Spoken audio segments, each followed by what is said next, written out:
Anggota Komisi 4 DPRD Provinsi Gorontalo, Adnan Intengo, akan mendorong penguatan program lintas sektor yang ada di OPD pemerintah Provinsi Gorontalo. Hal ini guna menekan angka kemiskinan yang ada di Provinsi Gorontalo bisa turun. Dorongan penguatan program lintas sektor ini disampaikan langsung Adnan Intengo usai dirinya menggelar rapat Komisi 4 Bidang Kesra dan Iptek DPRD Provinsi Gorontalo bersama Dinas Sosial Provinsi Gorontalo dalam rangka membahas evaluasi program kerja tahun anggaran 2023 serta proyeksi di tahun anggaran 2024 yang berlangsung di ruang rapat Dulahupah kantor DPRD Provinsi Gorontalo.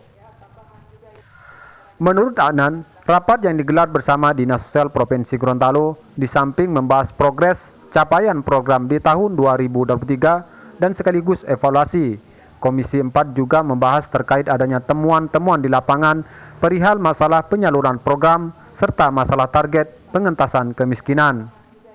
Lebih lanjut, Adnan menyatakan dalam rapat bersama tersebut bahwa telah berkembang ada sekitar 119.000 KK lagi yang harus dituntaskan lagi masyarakat miskin yang ada di Gorontalo.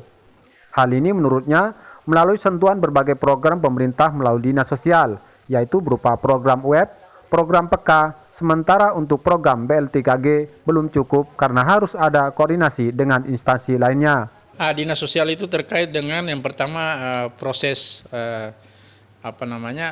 progres program 2023, kemudian juga kita evaluasi terkait dengan temuan-temuan di lapangan terkait dengan penyaluran program, kemudian target pengentasan kemiskinan. Tadi berkembang ada 119.000 KK lagi yang harus kita tuntaskan untuk kemiskinan di Gorontalo. Nah, dengan sentuhan pemerintah terkait dengan program melalui Dinas Sosial web, kemudian juga janda-janda PK, kemudian apalagi BLP3G itu belum cukup, juga harus ada koordinasi dengan instansi lain. Contoh misalnya juga dengan pasar murah, dengan UMKM dan juga bahan pangan.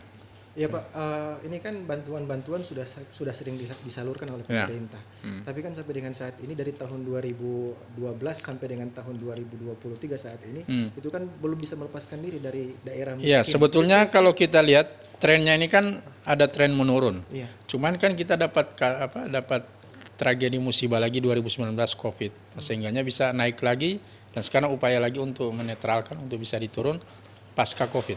Sebenarnya kalau tidak ada Covid, sebenarnya kita bisa ada drastis turun kemiskinan kita. Ya, tapi kan itu Pak, sebelum tahun 2012 itu kan sempat turun 12%. Kemudian dari 2012 itu justru bukan turun atau stagnan, malah jadi naik 15%.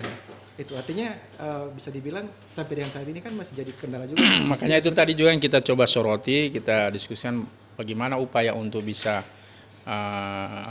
sekarang kan ada lagi miskin ekstrim.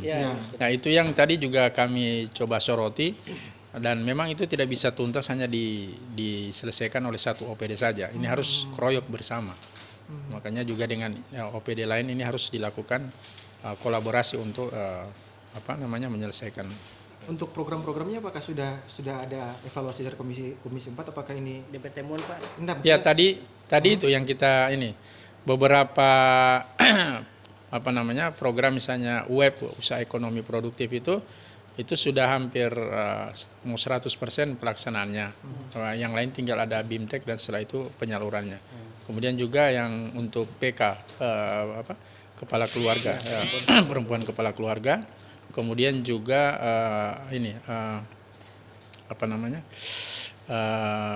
program yang lain bersentuhan lain, termasuk juga untuk kemiskinan ini juga masuk pada yang dilakukan oleh OPD lain. Seperti tadi kami singgung mengenai pasar murah, walaupun di situ lebih pada condong untuk pengendalian inflasi.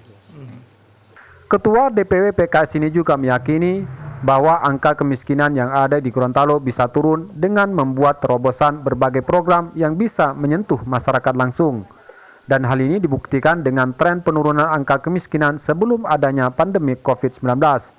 Olehnya, Sekarang pemerintah terus berupaya untuk menetralkan kembali dengan menurunkan angka kemiskinan pasca pandemi COVID-19. Tim Liputan melaporkan.